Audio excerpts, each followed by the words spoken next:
तो हेलो दोस्तों, स्वागत है आप सभी का आपके प्यारे से यूट्यूब चैनल पर। तो दोस्तों, इसके पहले जो है क्लास 12 का चैप्टर जो है ठोस अवस्था, इसके बारे में बहुत सारे टॉपिक को पढ़ चुके हैं।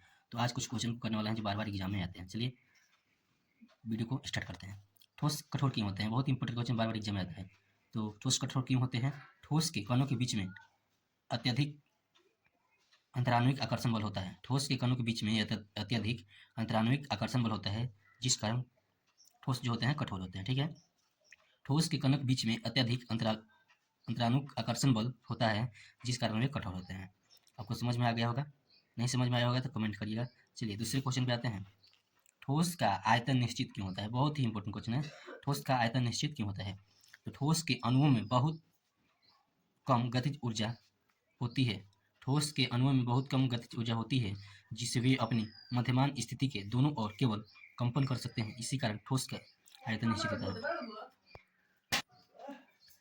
ठोस के अणुओं में बहुत कम गतिज ऊर्जा होती है, जिससे वे अपनी मध्यमान स्थिति के दोनों ओर केवल कंपन कर सकते हैं। इसी कारण ठोस का आयतन जो होता है निश्चित होता है। तो आप लोगों को समझ में आ गया होगा। चलिए चलते हैं दूसरे सवाल पे।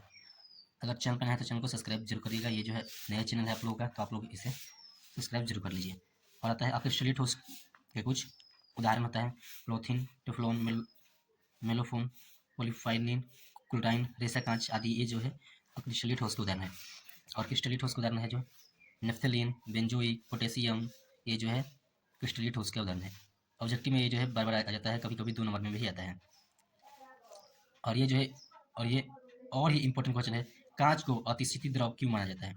कांच को अतिशीत द्रव क्यों माना जाता है? तो कांच एक अक्रिस्टलीय पदार्थ होता है। कांच क्या होता है? तो एक अक्रिस्टलीय पदार्थ होता है, जिसमें द्रवों की तरह बहने का गुण पाया जाता है। यद्यपि यह गुण कांच में बहुत ही कम होता है, इसीलिए कांच को अतिशीत द्रव कहा जाता है। बार बार एग्जाम में आता है, आप लोग क्वेश्चन बैंक देख सकते हैं। कांच एक अक्रिस्टलीय पदार्थ होता है, जिसमें द्रव की तरह बहने का गुण पाया जाता है। यद्यपि यह गुण कांच में बहुत ही कम होता है, इसलिए कांच को जो है अतिशीत द्रव कहा जाता है। अगला जो है ठोस के अपवर्तनांक का सभी दिशाओं में समान। ये जो है बहुत ही इंपॉर्टेंट क्वेश्चन है, जितना इंपॉर्टेंट था उसको आप लोग हमने बता दिया। तो चलिए चलते हैं अगले टॉपिक पे। अगला टॉपिक है सहसंयोजक ठोस। सहसंयोजक ठोस क्या होता है? तो ऐसे ठोस जिसकी आवयविक कण सहसंयोजक बंधनों द्वारा बंधे होते हैं, उसे सहसंयोजक ठोस कहते हैं। ऐसे ठोस जिसकी आवयविक कण सहसंयोजक बंधनों द्वारा बंधे होते हैं, उसे हम लोग जो है सहसंयोजक ठोस कहते हैं। जैसे हीरा, ग्रेफाइट, सिलिकॉन, ये जो है सहसंयोजक ठोस का उदाहरण है। ऐसे जो ऑब्जेक्टिव में आ सकता है उदाहरण। और ये जो है 5 नंबर आता है सहसंयोजक ठोस के गुण जो आपसे पूछेगा। तो देखिए सहसंयोजक ठोस जो है गुण है, पहला गुण है सहसंयोजक ठोस प्रायः कठोर होते हैं। सहसंयोजक ठोस जो होते हैं कठोर होते हैं। दूसरा है सहसंयोजक ठोस का द्रव्यनांक और क्वथनांक उच्च होता है। सहसंयोजक ठोस का द्रव्यनांक और क्वथनांक जो होता है उच्च होता है। अगला है सहसंयोजक ठोस के अपवर्तनांक उच्च होते हैं। 4 नंबर है सहसंयोजक ठोस में ग्रेफाइट को छोड़कर शेष सभी विद्युत के कुचालक होते हैं।